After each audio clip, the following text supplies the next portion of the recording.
O Senhor Jesus, ele nos chamou para seguir seus passos. É claro que não todos os passos, porque a cruz do Calvário foi um percurso que ele fez sozinho. Mas seguir os passos do Senhor Jesus é imitá-lo em sua vida dedicada, consagrada ao Senhor. Tanto que em Mateus 16, versículo 24, ele disse: Então disse Jesus aos seus discípulos: Se alguém quer vir após mim, a si mesmo se negue, tome a sua cruz e siga-me. Ou seja, mesmo que nós não tenhamos que ir à cruz como ele foi, mas morremos para o mundo como ele morreu. E o apóstolo Paulo, em Gálatas capítulo 2, versículo 20, nos mostra como isso se cumpre de forma real na vida de um cristão, a partir da própria vida do apóstolo Paulo, que nos diz assim: Logo, já não sou eu quem vive, mas Cristo vive em mim. E esse viver que agora tenho na carne, vivo pela fé no Filho de Deus, que me amou e a si mesmo se entregou por mim. Portanto, seguir a Jesus é seguir os seus passos. E, diante disso, não devemos estranhar o fato de que a jornada de um cristão tenha certa semelhança com a vida do Senhor Jesus. Em que sentido? E que o cristão, ele é chamado para glorificar a Deus durante toda a sua vida, no sofrimento, no testemunho de vida, na pregação da palavra e assim na adoração ao Senhor. Ou seja, nós seguimos os passos de Cristo porque Cristo é o varão perfeito. E ao seguir os passos de Cristo, nos aproximamos de quem Ele é e do propósito, portanto, de Deus, que é nos tornar semelhantes a Ele. E em seguir os passos do Senhor Jesus, nós mostramos ao mundo a glória de Jesus. Porque nós mostramos ao mundo o que realmente é ser um cristão.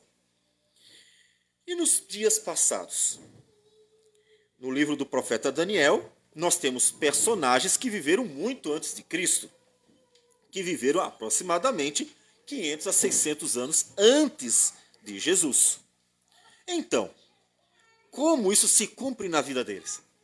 Nós vamos ver que Deus, mesmo para aqueles que viveram antes de Cristo, fez com que tudo convergisse para Cristo. De modo que nós podemos dizer que aqueles que viveram antes de Jesus foram instrumentos para apontar para Jesus. Assim como nós que vivemos depois de Jesus, somos instrumentos para viver a vida segundo Jesus. Então, os antigos viveram de modo que se viram de figuras de Cristo. E nós que estamos depois dele, vivemos como instrumentos que foram abençoados por Cristo para vivermos a vida de Cristo Jesus. E é o que nós vamos ter nesse capítulo 6 do livro do profeta Daniel. Bom, nós não vamos ler todo o capítulo, porque nós já fizemos a leitura, mas vamos fazer a leitura do versículo de número 20, que diz o seguinte: Chegando-se ele à cova, chamou por Daniel com voz triste. Disse o rei a Daniel: Daniel, servo do Deus vivo, dar-se-ia o caso que o teu Deus, a quem tu continuamente serves, tenha podido livrar-te dos leões? Então Daniel falou ao rei: Ó rei, vive eternamente.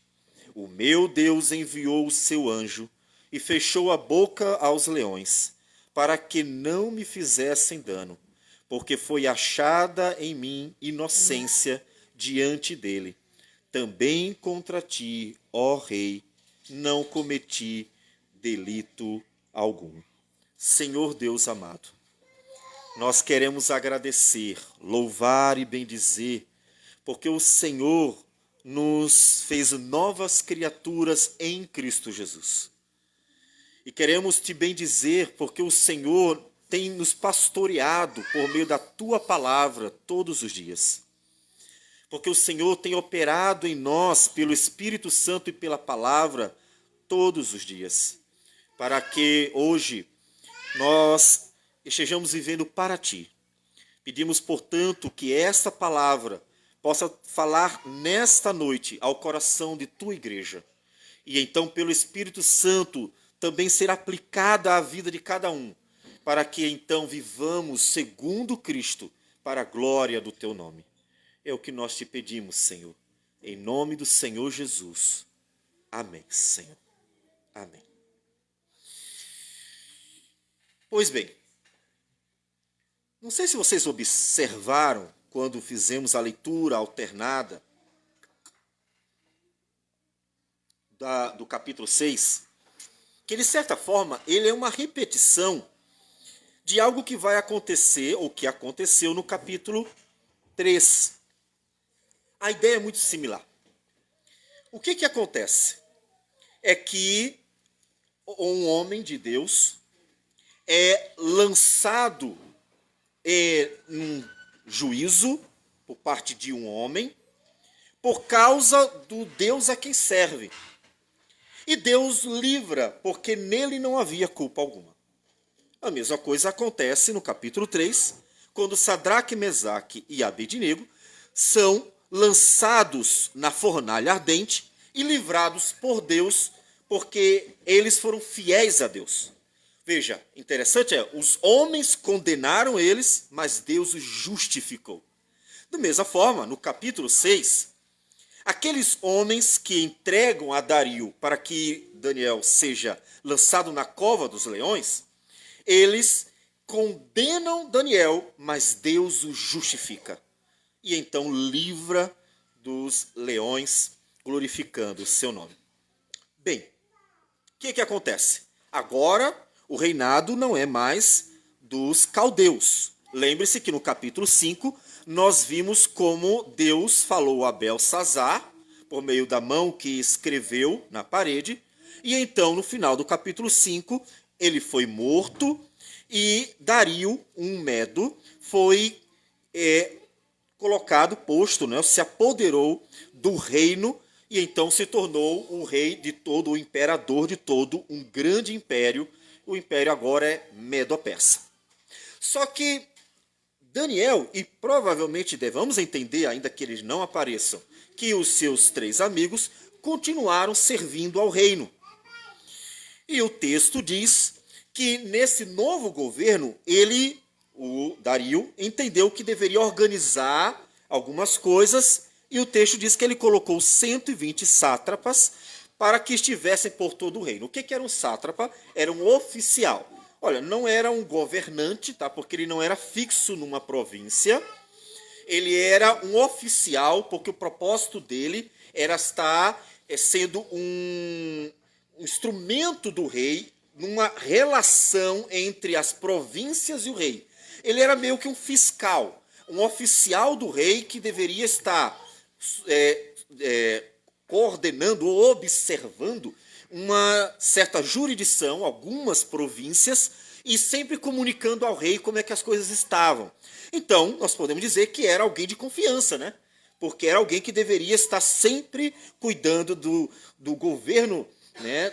Dos governos, né?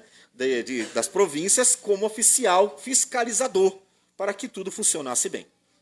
Então diz que ele também colocou 3 presidentes, dos quais Daniel era um. Ou seja, não só ele tinha oficiais, mas ele tinha 3 que estavam fiscalizando tudo. Ou seja, tinha os governantes, mas tinha também os oficiais que fiscalizavam, e tinha 3 que estavam cuidando de tudo. 3 pessoas que estavam responsáveis por tudo aquilo, com pessoas de confiança do rei. E o profeta Daniel foi um deles. Ele diz no final do versículo 2, para que o rei não sofresse dano. Então observe que eram cargos de confiança. Tinham que ser pessoas que realmente fossem íntegras para fazer tudo de forma correta e o rei não sofrer dano algum. Então o profeta Daniel se distinguiu. Versículo 3 diz que ele se destaca porque ele associa porque tinha um espírito excelente. E essa associação no livro de Daniel, de espírito excelente, mais de uma vez vai aparecer a ideia, é porque ele era um homem de Deus. Como o rei vai reconhecer isso no versículo 20 que nós lemos, servo do Deus vivo. Então, sempre é associado ao fato de que Daniel era um homem temente a Deus e, portanto, Deus estava com ele. Por que é importante nós entendermos essa associação da excelência do profeta Daniel com Deus? Porque ele é a causa, o Deus é a causa de quem Daniel é.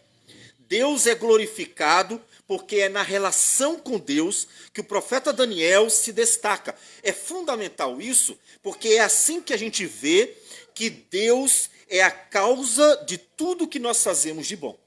Portanto, nós podemos e devemos sempre agradecer a Deus por tudo que nós fazemos de bom, tendo em vista que Ele será a causa por nos criar a sua imagem, porque mesmo sendo pecadores, somos imagem de Deus, e a causa porque Ele intervém mesmo, Ele se faz presente, o Espírito opera, há uma relação ativa mesmo da parte de Deus conosco, em que Deus opera para glorificar o seu nome em nossas vidas. Então Deus é glorificado quando a gente faz o que é bom.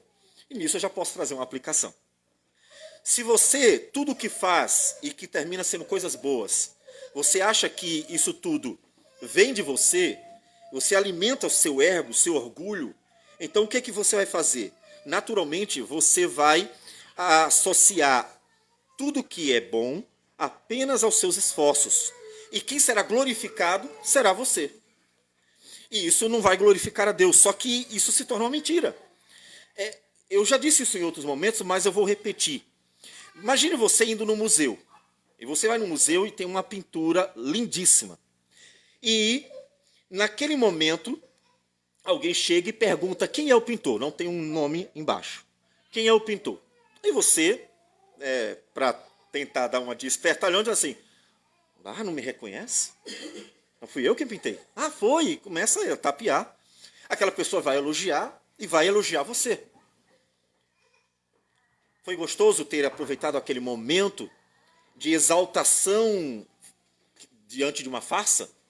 Mas aquilo era uma mentira. Porque quem pintou aquela obra foi alguém que merecia o louvor pela obra.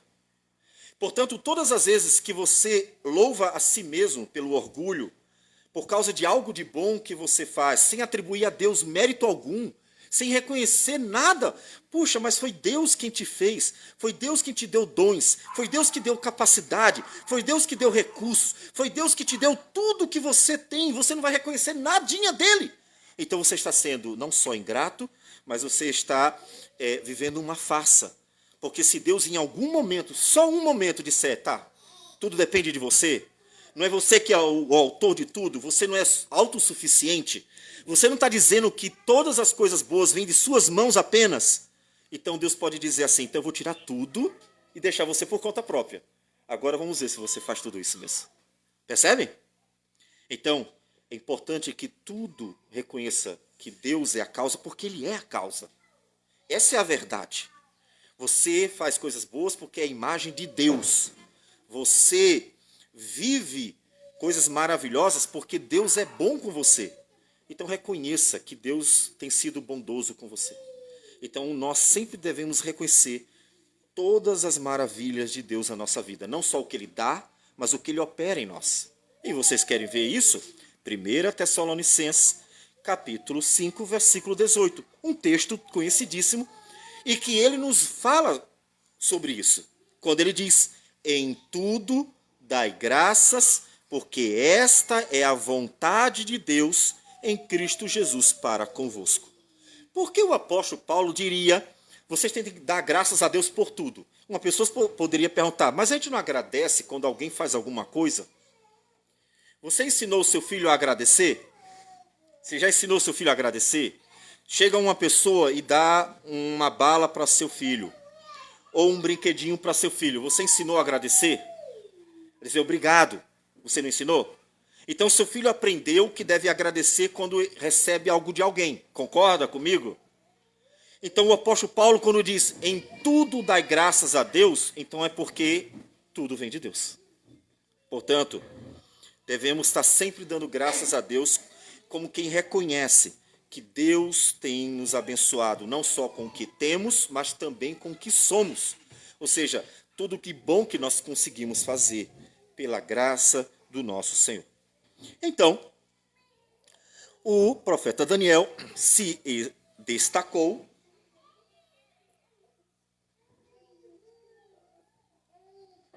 e o versículo 3 diz ainda que o rei pensava em estabelecê-lo sobre todo o reino.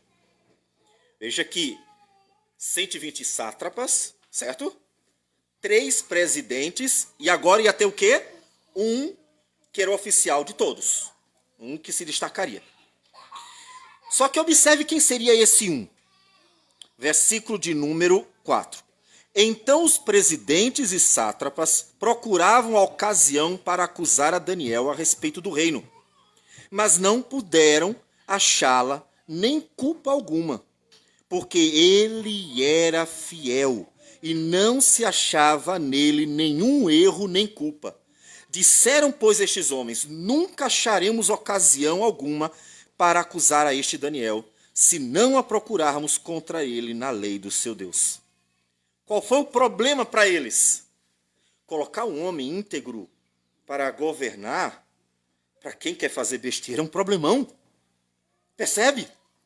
Se o cara não aceita suborno, como os homens costumam aceitar, não ama o poder, como os homens costumam amar, não se vende por coisa alguma, como os homens costumam se vender, não é desonesto, injusto, ingrato e assim por diante, é um homem que está sempre fazendo tudo certo para a glória de Deus. Ele não era perfeito, mas irrepreensível.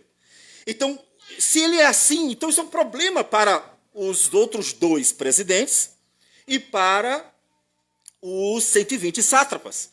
Por quê? Porque este homem não vai aprovar nada de errado que eles venham a fazer. E se tornou um problema para os outros. Sempre que você for uma bênção, um instrumento de honestidade, de integridade, e fizer tudo certinho, você será um problema para as pessoas. Porque as pessoas nos perseguem? Porque elas querem fazer as coisas da forma errada. Porque as pessoas vão querer tirar você do trabalho num lugar lá. Porque elas querem fazer do jeito delas. Então, isso é que é o normal. As pessoas, sempre que virem que você quer fazer de tudo para a glória de Deus, vão tentar prejudicar você. Agora, isso a gente tem que esperar. Então, 2 coisas que a gente tem que ver, aplicar a nossa vida diante disso. Primeira é, faça tudo para a glória de Deus. Seja um instrumento de bênção nas mãos do Senhor. No trabalho, na rua, nas suas relações pessoais, seja um instrumento de bênção. Isso apontará para Cristo, como nós vamos ver ainda, que a vida dele será uma figura, um tipo de Cristo. Isso vai apontar para Cristo. E isso vai trazer problema para você? Vai. Você está disposto a pagar o preço de ser cristão? Você está disposto a pagar o preço de ser alguém que vai apontar para a glória de Deus por meio de sua vida, nova vida em Cristo Jesus? Está disposto a realmente estar vivendo na contramão de um mundo que está contra o Senhor? Isso glorificará o Senhor. Isso glorificará a Deus. Isso é importante. E isso aconteceu com o profeta. Então, o que vocês encontram nesses 3 homens? Inveja, porque eles sabiam que o rei pensava em estabelecer o profeta Daniel sobre todos os outros. Orgulho, porque é o amor próprio. O orgulho é o demasiado amor próprio. E maldade, porque eles mostram a maldade do coração deles, estando dispostos a levar um homem à morte, que era ser lançado à cova dos leões, por causa de inveja e por causa do orgulho, que é o amor próprio. Então, o profeta Daniel, passa a estar debaixo dos olhos malignos, maus daqueles homens. O que acontece? O profeta Daniel não está sabendo de coisa alguma. Está vivendo a sua vida do jeitinho que ele deveria viver. Observe que ele não precisa estar consciente de que Deus vai fazer alguma coisa pela vida dele. Ele só precisa fazer a vontade do Senhor. Olha, até esse momento, o profeta Daniel não sabe de nada. Ele simplesmente está vivendo para a glória de Deus.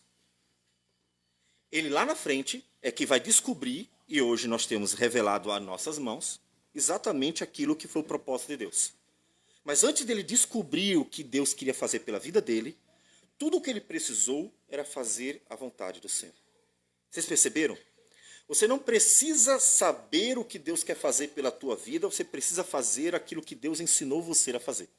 Ou seja, o simples fato de você viver para a glória de Deus é suficiente para que Deus manifeste a boa vontade dele na sua vida. Ele não sabia de nada, mas foi um instrumento para a glória de Deus sem saber de nada. O que acontece? Então, os presidentes, os outros dois, e os 120 sátrapas foram junto ao rei e lhe disseram: ó rei Dario, vive eternamente. Uma saudação. Todos os presidentes do reino, os prefeitos, os sátrapas, conselheiros e governadores concordaram em que o rei estabeleça um decreto e faça firme o interdito que todo homem que por espaço de 30 dias fizer petição a qualquer deus ou a qualquer homem, e não a ti, ó rei, seja lançado na cova dos leões. A partir daqui eu quero que vocês observem o seguinte. Observem que vamos ver na pessoa do profeta uma figura do próprio Cristo no que ele está vivendo aqui. Uma figura do próprio Cristo, porque ele será alvo da inveja dos seus inimigos, será entregue para ser morto e vai até a morte, ou pelo menos a tentativa de morte, como uma ovelha muda, sem fazer nada. O número de inimigos é imenso. 2 presidentes e 120 sátrapas, ou pelo menos a maioria deles, né? O número é mencionado lá em cima, é capaz de ser exatamente o número de sátrapas que foram lá. Isso vai nos lembrar até a própria história de Davi, que também foi uma figura de Cristo. E no capítulo, ou no Salmo de número 3, ele disse: Senhor, como tem crescido o número dos meus adversários. São numerosos os que se levantam contra mim. São muitos os que dizem de mim: não há em Deus salvação para ele. Essa história se repete, porque Deus usou vários homens do passado para serem figuras de Cristo, o que a gente chama de tipologia. Um recurso bíblico usado repetidamente, que são personagens do Antigo Testamento, usados para serem figuras de Cristo, como uma revelação de quem seria o Messias, características, e do que ele viveria. Seu sofrimento, normalmente, era a ênfase dessa tipologia. Ah, pastor, mas de onde o senhor tirou essa ideia? Deuteronômio, capítulo 18. Deuteronômio, capítulo 18.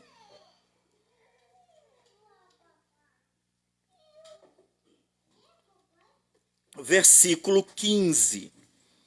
O profeta Moisés é quem primeiro nos fala claramente sobre esse recurso divino chamado de tipologia ou figura, porque é uma figura. O Senhor teu Deus te suscitará um profeta do meio de ti, de teus irmãos, semelhante a mim, a ele ouvirás. Ele estava se referindo a Cristo. E o Novo Testamento faz uma menção a isso. Então, observe que desde o primeiro profeta, que é o profeta Moisés, pelo menos profeta escriturístico, né, aquele que traz revelação à escritura, nos é ensinado que Deus iria usar personagens para que, a partir de semelhanças, de características deles, Deus estivesse revelando como seria o Cristo, o Filho de Deus, anunciando previamente sua vida, seu sofrimento, sua vitória também. E aí o profeta Daniel vai ser uma figura de Cristo em que ele está indo para a cova dos leões como uma ovelha muda. Observe que eles tentaram encontrar um defeito e não conseguiram. Tentaram acusá-lo de alguma forma. Isso não lembra vocês quando o Senhor Jesus estava diante do Sinédrio, já perto da cruz, e eles estavam acusando Jesus de tudo que era coisa e não encontraram nada. Não tinha nada para acusar Jesus. E eles ficaram saturados de não ter uma prova para lançá-lo até a cruz. Até que então eles lembraram de uma coisa. Ah, diga logo, você é o Filho de Deus. Ele, tu disseste. Mas aquilo não era mentira, não era pecado, não era erro. Ele é o Filho de Deus. E então condenaram por dizer a verdade. Quem ele era de verdade. O Filho do Deus vivo. Assim também foi com o profeta. Foi condenado à morte por nada. Porque nenhum eu havia cometido. E o versículo 8 diz que então, quando eles propuseram, bajulando, vejam que os homens maus, eles vivem na mentira, no engano, a falsa bajulação. Percebam como eles são sagazes. Os homens são sempre assim na sua maldade. A sagacidade deles. Eles chegam para o rei, ó rei, vive eternamente, toda aquela relação pomposa que se espera, mas eles estão vindo com toda uma bajulação que esconde aquilo que eles querem fazer de mal que está por trás. E o decreto, ele é um decreto bajulador. O rei, olha, a gente entendeu que deveríamos honrar o Senhor. E como é que a gente vai honrar? Olha só, se faça um decreto, nós estamos tendo a ideia, então ninguém vai dizer que foi o rei que fez isso, nós é que tivemos a ideia de honrá-lo desse jeito, e o decreto é que ninguém deve fazer petição nenhuma a homens ou a deuses, senão ao Senhor. Isso é uma bajulação sem precedente. Eles estavam fingindo que estavam honrando o rei, quando na verdade o propósito deles era destruir um homem. E não é assim que as pessoas fazem? E então chegaram para o rei com toda essa bajulação e o rei não percebeu. Versículo 9 diz: por esta causa o rei Dario assinou a escritura e o interdito. Ele não percebeu a maldade dos homens em toda aquela falsa bajulação. Só que diante da ameaça, o profeta Daniel não retrocedeu. Ele continuou firme. Observe o versículo 10 diz: Daniel, pois, quando soube que a escritura estava assinada, toda aquela trama para destruir a vida dele conseguiu ser bem sucedida até aquele momento. Quando ele soube daquilo e percebeu, provavelmente, que houve um plano naquilo dali, houve uma maldade naquilo dali, diz que ele entrou em sua casa e em cima no seu quarto, onde havia janelas abertas do lado de Jerusalém, 3 vezes por dia se punha de joelhos e orava e dava graças diante do seu Deus, como costumava fazer. Na escritura, o interdito dizia: ninguém pode orar ao seu Deus durante 30 dias. Como nós vimos no versículo 7. Se faça firme o interdito que todo homem que por espaço de 30 dias fizer petição a qualquer Deus ou a qualquer homem, e não a ti, ó rei, seja lançado na cova dos leões. O profeta Daniel poderia ter pensado assim: 30 dias? Eu não vou morrer se eu ficar 30 dias sem orar.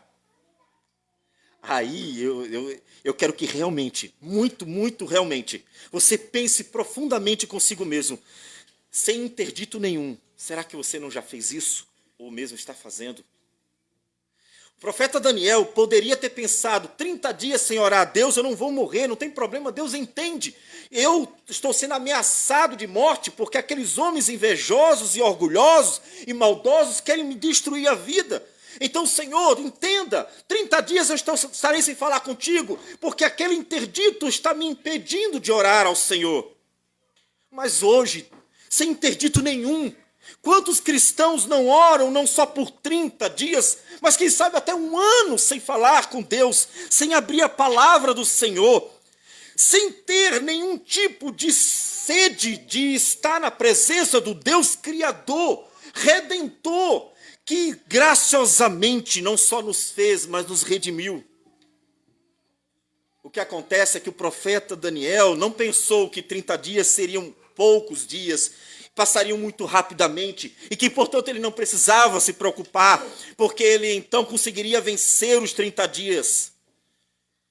Diz o texto que o contrário.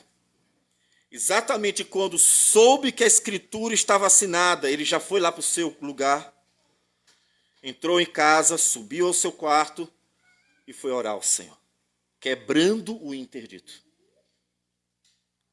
Um profeta não deixou de orar a Deus, mesmo ameaçado de morte. E você tem deixado de orar a Deus, mesmo com as promessas de vida, sem ninguém estar impedindo você? Isso não deveria constranger você? Isso não deveria fazer você sentir vergonha, se sentir humilhado pelo profeta por orar tão pouco, quando aquele homem ameaçado de morte não desistiu de orar ao Senhor? Tenha vergonha quando você não faz uso da liberdade que você tem, porque dias maus poderão chegar em que não tenhamos esta liberdade, e então você vai desistir de tudo.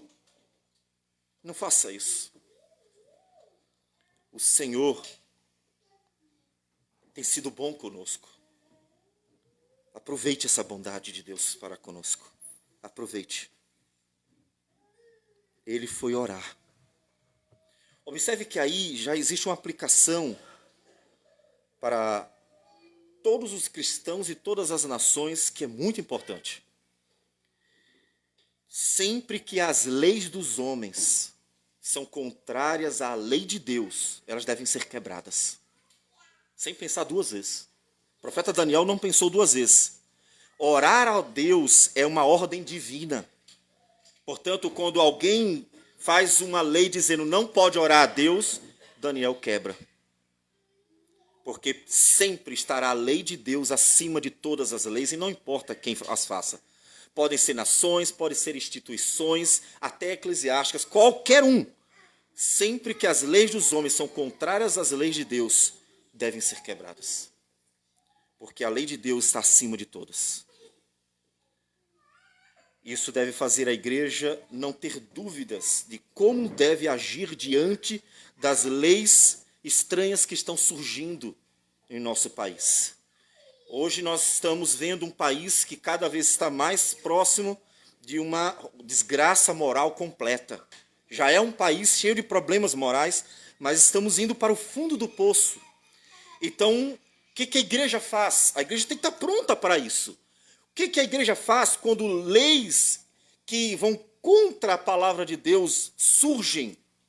A igreja continua servindo a Deus.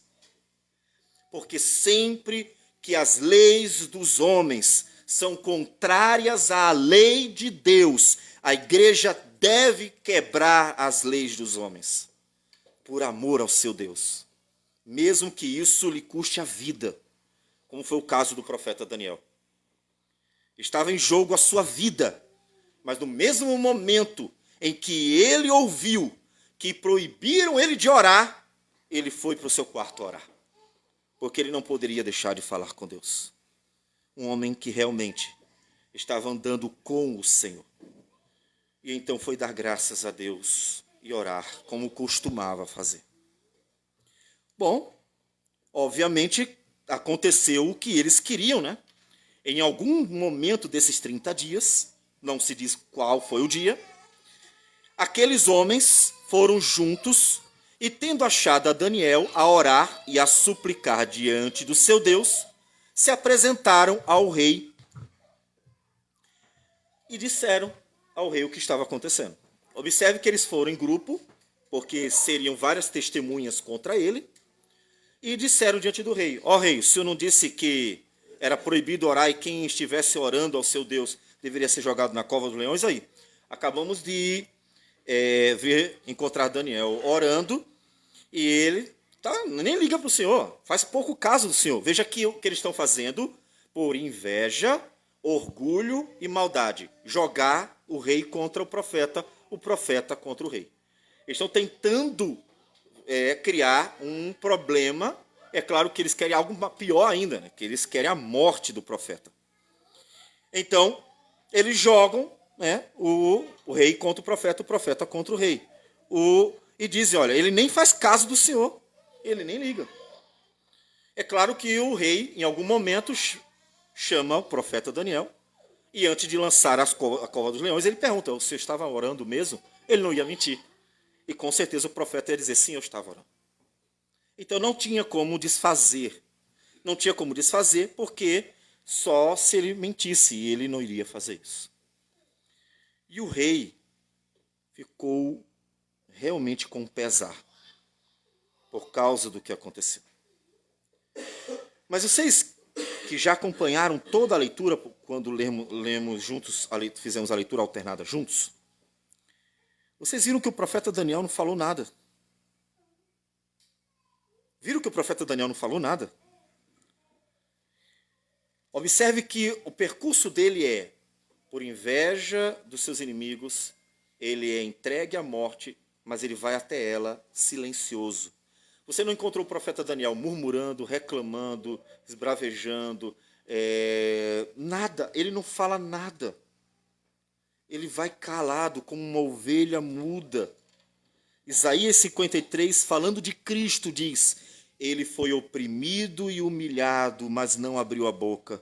Como cordeiro foi levado ao matadouro, e como ovelha muda perante os seus tosqueadores, ele não abriu a boca. A mesma coisa acontece com o profeta Daniel. E aí por isso nós mencionamos ele nesse capítulo. Faz o papel de um tipo de Cristo, uma figura do Cristo no seu percurso de sofrimento, em que ele vai calado até a morte, que era o propósito dos seus adversários. Até a morte. O rei ficou penalizado, diz o versículo 14. E tentou livrar Daniel. Observe que o versículo 14 diz, tendo o rei ouvido estas coisas, ficou muito penalizado e determinou consigo mesmo livrar a Daniel, e até ao pôr do sol se empenhou por salvá-lo. O rei sabia da integridade do profeta e tentou livrá-lo, mas observe, não conseguiu. Eles voltam e insistem.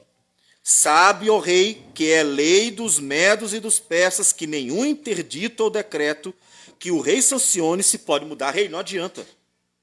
O senhor tem que colocá-lo na cova dos leões. Eles realmente estão com o propósito de matar o profeta. E eles insistem com o rei. E como era lei, não podiam fazer nada.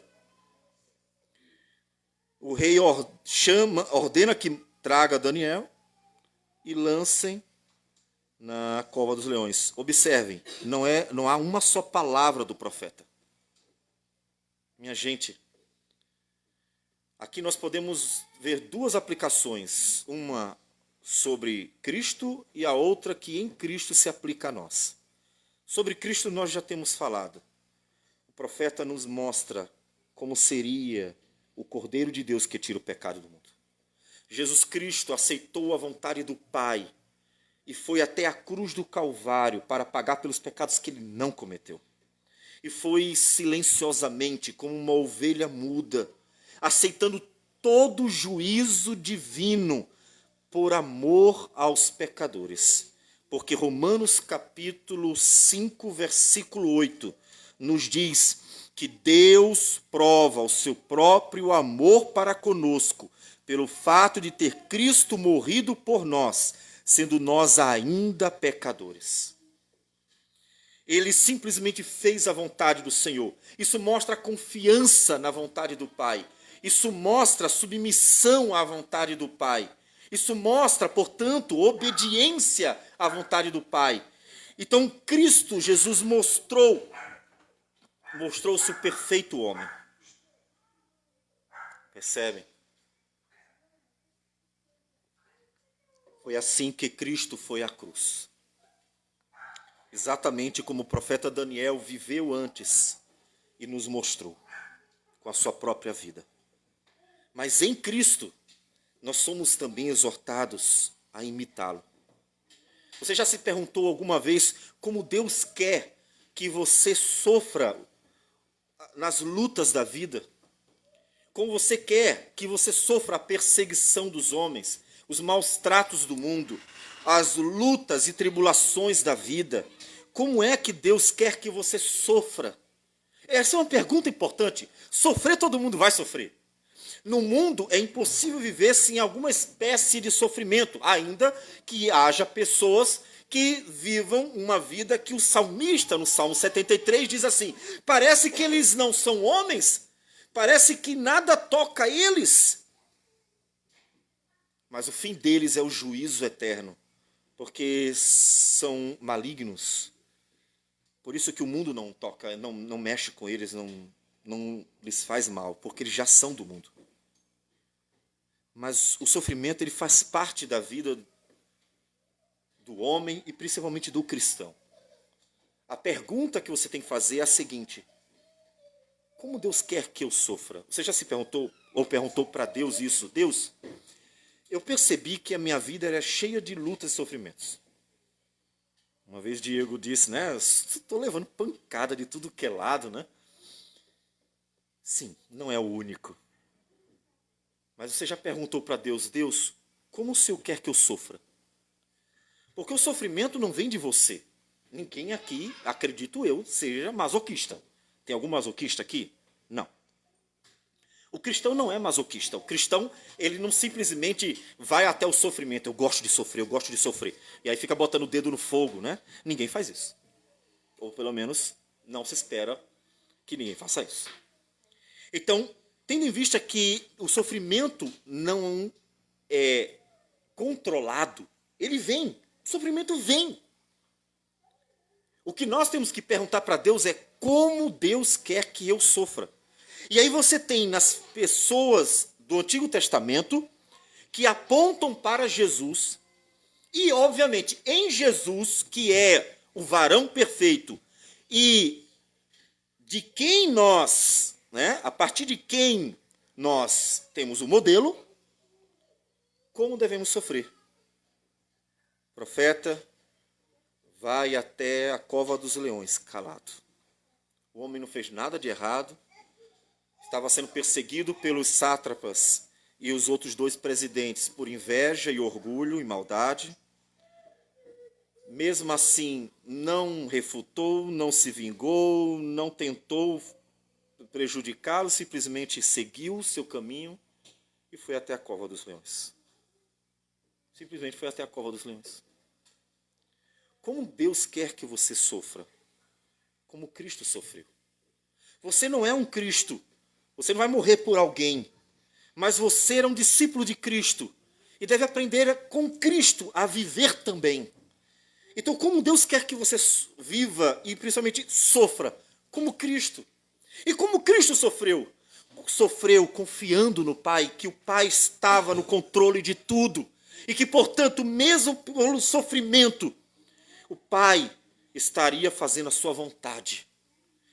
Deus quer que nós soframos como Cristo sofreu, dando glória ao Pai, porque sabe que a vontade do Pai é boa, perfeita e agradável. Não foi essa a oração de Cristo quando estava no Getsêmani, no capítulo 26 de Mateus, quando ele está ali orando e já sofrendo a agonia da dor, da ira divina, moendo sua alma profundamente. Como diz o texto, a minha alma está profundamente triste até a morte. E então ele ora ao Pai, dizendo, Pai, versículo 39, meu Pai, se possível, passa de mim este cálice. A dor incomodava. Todavia, não seja como eu quero, e sim como tu queres. Ele está no meio da agonia, ele está no meio do sofrimento. A sua alma está sendo dilacerada. Ele está sofrendo a ira do Deus Todo-Poderoso. Ele está carregando a angústia de ser condenado como se fosse um pecador, para pagar o preço dos pecadores. Mas ele confia no Pai. E ele dá glória ao Pai, se submetendo à vontade do Pai. É assim que Deus quer que você sofra. Você vai sofrer muitas vezes na sua vida. Você vai ser perseguido, maltratado, angustiado, atribulado. Você vai sofrer muitas vezes na sua vida. E durante todo este sofrimento, você deve lembrar como Cristo sofreu. Porque ali, em Cristo Jesus, Deus está ensinando você a sofrer. Como sofrer? Sofrer como Cristo sofreu. Confie no Pai, porque o Pai sabe o que faz e está o tempo inteiro presente. Ele não abandona. A Escritura diz que Deus é tão bom para conosco que não nos dá sofrimento maior do que nós conseguimos suportar. Ou seja, aquela dor profunda da sua alma é exatamente a medida que você suporta, porque Deus é fiel e jamais dará a você um sofrimento que você não consiga suportar. O que você precisa lembrar é do sofrimento de Cristo, para que você sofra como Cristo sofreu, como alguém que confia no Pai e sabe que o Pai sabe o que faz, como alguém que realmente glorifica o Pai, porque o Pai tem uma vontade que é boa, perfeita e agradável, e que se submete ao Pai, obedecendo até o fim. Veja que foi assim que o profeta Daniel fez. Uma figura de Cristo em seu caminho até a cruz. O profeta Daniel sofreu calado. Simplesmente sofreu calado.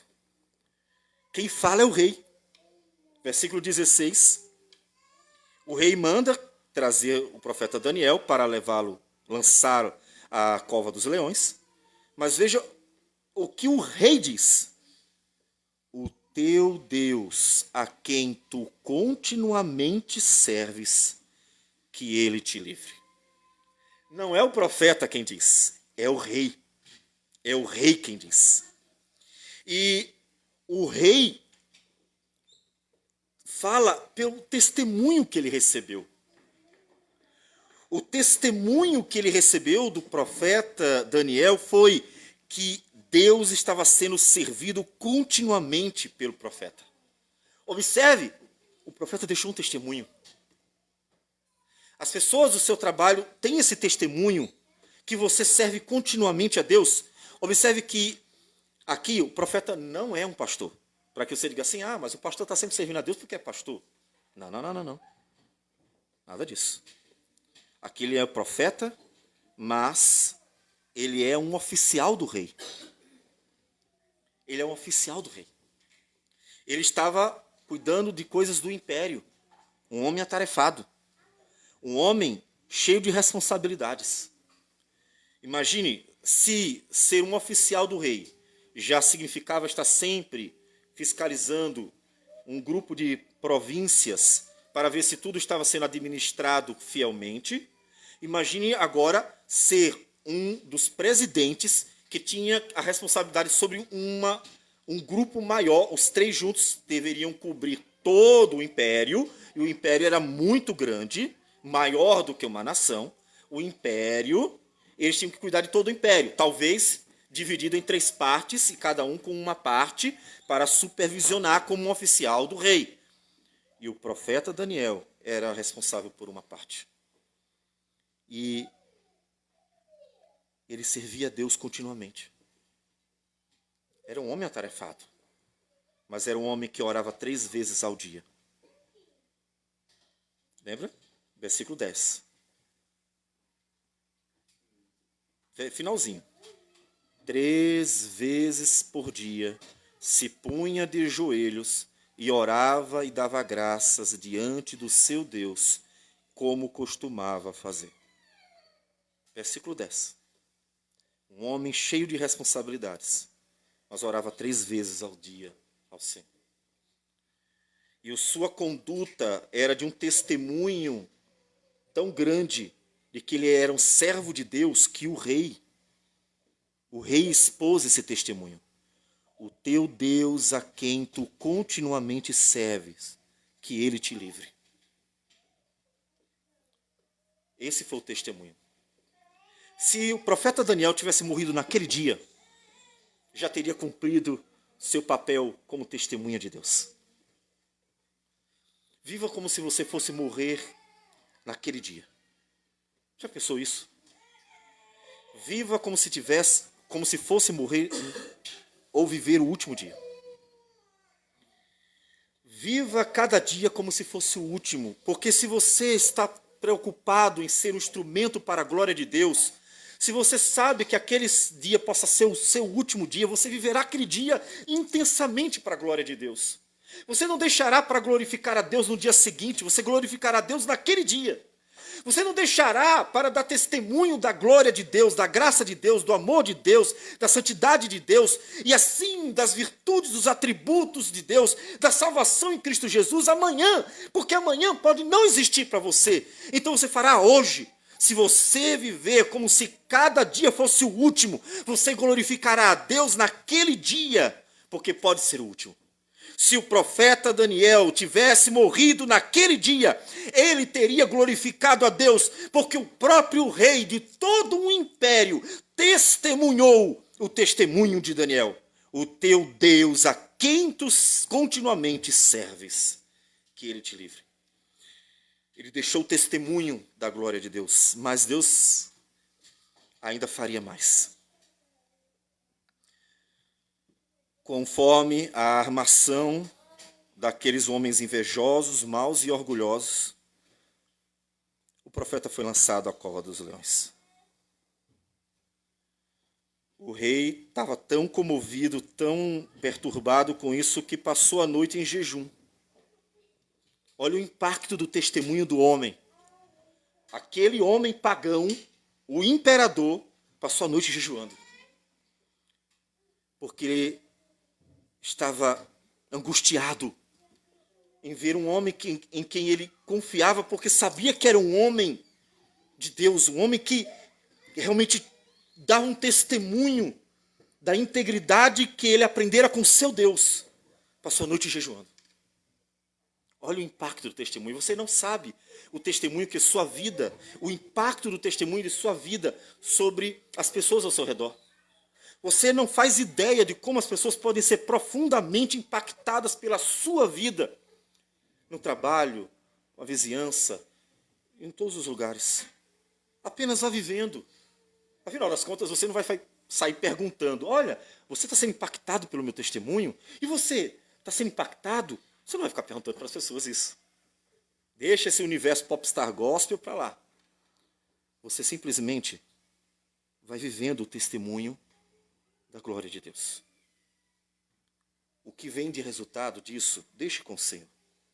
Mas aqui nós vemos o resultado. Um imperador foi impactado com o testemunho da glória de Deus dado pelo profeta Daniel. Amanheceu o dia, pela manhã, ao romper do dia, logo no iniciozinho, levantou-se o rei e foi com pressa à cova dos leões. Veja que ele tem uma esperança. Por que ele tem uma esperança? Nós podemos considerar que ele já conhecia o testemunho do que já aconteceu antes. Por quê? É um império. As conversas saem também. Um homem tão importante dentro do império, com certeza, já tinha ficado conhecido por tudo o que aconteceu antes com ele, Sadraque, Mesaque e Abednego. O rei muito provavelmente sabia que Sadraque, Mesaque e Abednego foram livrados da fornalha ardente. E sabia de como Deus tinha usado o profeta Daniel para revelar o sonho e a interpretação de Nabucodonosor, e também depois de Belsazar. Portanto, observe que o testemunho do profeta trouxe esperança. Algo está acontecendo. Trouxe esperança ao imperador. Ele não vai para lá, ele já morreu, vou lá só olhar os ossos dele. Lógico que não. Quando ele vai lá, como um homem pagão, mas que está sendo impactado pelo testemunho do profeta, ele vai lá, meio confuso, sem saber o que esperar exatamente, mas ao mesmo tempo com a esperança por algo que ele já recebeu de testemunho. O Deus que livrou Sadraque, Mesaque e Abednego pode livrar Daniel. Ele está com uma esperança de que o Deus de Daniel manifeste seu poder e glória, operando grande livramento. Há uma esperança por causa do testemunho. E apesar dele ir com voz triste, ele vai numa esperança. E por isso ele chama o profeta, dizendo: Daniel, servo do Deus vivo, dar-se-ia ao caso que o teu Deus, a quem tu continuamente serves, tenha podido livrar-te dos leões? Eis a esperança, que Deus vai confirmar pelo livramento. A esperança que foi alimentada pelo testemunho das obras de Deus realizadas antes é confirmada. A esperança é confirmada pela obra do Senhor naquele dia. Então o profeta responde de lá de dentro: ó Rei, vive eternamente. Como disse, uma saudação que era usada para com o rei. O meu Deus enviou o seu anjo e fechou a boca aos leões, para que não me fizesse dano, porque foi achada em mim inocência diante dele. Também contra ti, ó Rei, não cometi delito algum. Ele passou pelo sofrimento calado e só se pronunciou na vitória.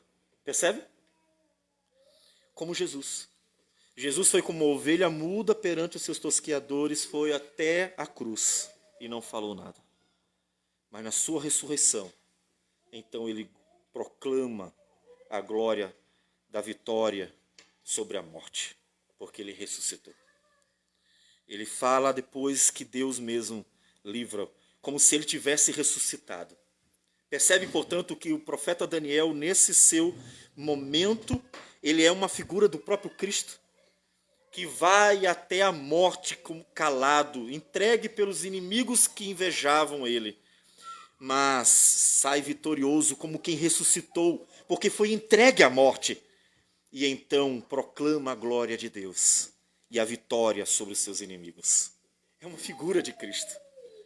E este que anunciou a glória de Cristo, que assim sofreu e venceu, também comunica a nós a esperança da vitória, porque como ele, pela graça e glória de Deus, foi livrado da morte, seremos nós também. Quando o Senhor Jesus voltar, ressuscitaremos, e então terá sido vencida a morte. Como o apóstolo Paulo nos diz, em 1 Coríntios, capítulo 15, com as seguintes palavras: e quando este corpo corruptível se revestir de incorruptibilidade, e o que é mortal se revestir de imortalidade, então se cumprirá a palavra que está escrita: tragada foi a morte pela vitória. Portanto, o testemunho do profeta Daniel não só aponta para Cristo, mas aponta para a nossa própria vitória em Cristo, porque também venceremos a morte. Porque em Cristo Jesus não só fomos destinados ao sofrimento, mas fomos destinados à vitória depois do sofrimento. O apóstolo Paulo, em Romanos capítulo 8, nos fala disso. Ele diz no versículo 36, como está escrito: por amor de ti somos entregues à morte o dia todo. Fomos considerados como ovelhas para o matadouro. Em todas estas coisas, porém, o mundo dirá: que vida desgraçada! Deus diz: porém, somos mais que vencedores por meio daquele que nos amou. Por quê? Porque eu estou bem certo de que nem a morte, nem a vida, nem os anjos, nem os principados, nem as coisas do presente, nem do porvir, nem os poderes, nem a altura, nem a profundidade, nem qualquer outra criatura poderá separar-nos do amor de Deus que está em Cristo Jesus, nosso Senhor. E por isso somos mais que vencedores, porque em Cristo Jesus temos a vida eterna. Em Cristo Jesus temos toda a eternidade para desfrutar na presença de Deus, por sua graciosa salvação. Então, lembre-se da história do profeta Daniel, que sofreu calado, mas ao vencer pela glória do Pai, pela glória de Deus, proclamou a vitória que veio do Senhor. Então, o rei se alegrou sobremaneira, nada aconteceu ao profeta, e versículo 23 diz assim: e nenhum dano se achou nele, porque crera no seu Deus. Olha, isso é importante, ó. Sempre se confirmando a fé. Lembre-se que somos justificados por meio da fé. Ele confiou no Senhor. No momento do sofrimento, você só precisa de duas coisinhas. Você precisa confiar no Senhor e esperar no Senhor. Portanto, sofra como quem confia no Senhor. Sofra por confiar no Senhor, esperando no Senhor. E assim você se submeterá à vontade de Deus e glorificará a Deus. Lembre-se disso. No sofrimento, confie no Senhor. Toda a Escritura fala isso. Nós temos o sofrimento de Jó, que no final foi recompensado por Deus. Nós temos o sofrimento de Davi. Passou 15 anos aproximadamente sendo perseguido por um homem mau, Saul, mas no final se tornou rei. Todos os servos de Deus sofreram por causa da maldade dos homens ao seu redor, mas todos eles foram exaltados pelo próprio Deus, porque confiaram no Senhor.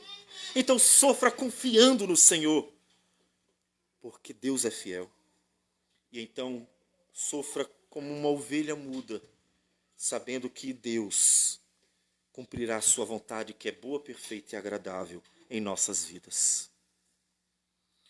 Alguém poderia dizer: mas os leões já estavam saciados, deram tanta carne para aqueles leões, que foi por isso que o profeta Daniel se salvou. O rei deve ter mandado alimentar, botado um boi ali dentro para os leões comerem. Quando o profeta chegou, os leões até ignoraram. Pode ser que alguém tenha essa brilhante ideia e simplesmente queira desfazer o testemunho do profeta Daniel. Por isso, logo em seguida, ele faz questão de deixar bem claro que não foi isso. Versículo 24 diz: ordenou o rei, e foram trazidos aqueles homens que tinham acusado a Daniel, e foram lançados na cova dos leões. Eles, seus filhos e suas mulheres, e ainda não tinham chegado ao fundo da cova, e já os leões se apoderaram deles e lhes esmigalharam todos os ossos. Primeiro, se desfaz a falsa ideia de que os leões não estavam com fome. Os inimigos do profeta foram lançados e mortos instantaneamente. Segunda questão, observe que fica bem claro que Deus salva os que confiam nele, mas não só salva os que confiam nele. Deus julga os seus inimigos. Então veja que nesse capítulo nós temos as duas coisas. Deus é o salvador dos que confiam nele, mas também é o justo juiz que julgará e condenará aqueles que são inimigos dele. E então, o capítulo termina com Deus sendo glorificado por tudo isso. Versículo 25 diz: então o rei Dario escreveu aos povos, nações e homens de todas as línguas que habitam em toda a terra, paz vos seja multiplicada. Faço um decreto, pelo qual em todo o domínio do meu reino, os homens tremam e temam perante o Deus de Daniel, porque ele é o Deus vivo e que permanece para sempre. O seu reino não será destruído e o seu domínio não terá fim. Ele livra e salva e faz sinais e maravilhas no céu e na terra. Foi ele quem livrou a Daniel do poder dos leões. Deus foi glorificado. Observe que pela confiança de um homem que esperou em Deus, Deus foi glorificado. Daniel foi salvo em sua vida. Os inimigos foram mortos por sua maldade, e Deus foi glorificado por sua salvação e pelo justo juízo. É assim na nossa vida. Então, confie no Senhor e sofra esperando em Deus, porque Deus é tão poderoso para salvar quanto Ele é justo para julgar os homens. Então, somente espere em Deus e Deus será glorificado na tua vida. E vá caminhando como uma ovelha muda perante os seus tosquiadores, até que Deus cumpra a sua vontade. É tudo o que você precisa, porque a salvação pertence ao Senhor. Como disse o profeta Jonas, ao Senhor pertence a salvação. O que você precisa para isso? Você precisa paciência, perseverança e, portanto, também a confiança. Para que você vá caminhando com o Senhor até o fim. Deixe que Deus faça a obra. Não faça como é de costume das pessoas quererem fazer as coisas com as próprias mãos, porque acham que se não fizer não vai dar certo nada. Não. Confie no Senhor. Lembre-se da palavra do profeta Isaías, no capítulo 64, versículo 4, em que o profeta nos diz o seguinte: porque desde a antiguidade não se ouviu, nem com o ouvido se percebeu, nem com os olhos se viu Deus além de ti, que trabalha para aquele que nele espera. Então olhe para o Senhor, porque Deus glorificará o seu nome nas nossas vidas, tanto salvando-nos das mãos dos nossos inimigos, quanto julgando e condenando os adversários dele. Portanto, só espere em Deus e vá glorificando a Deus durante a sua vida. E o próprio Deus fará tudo o que for necessário. Senhor Deus amado,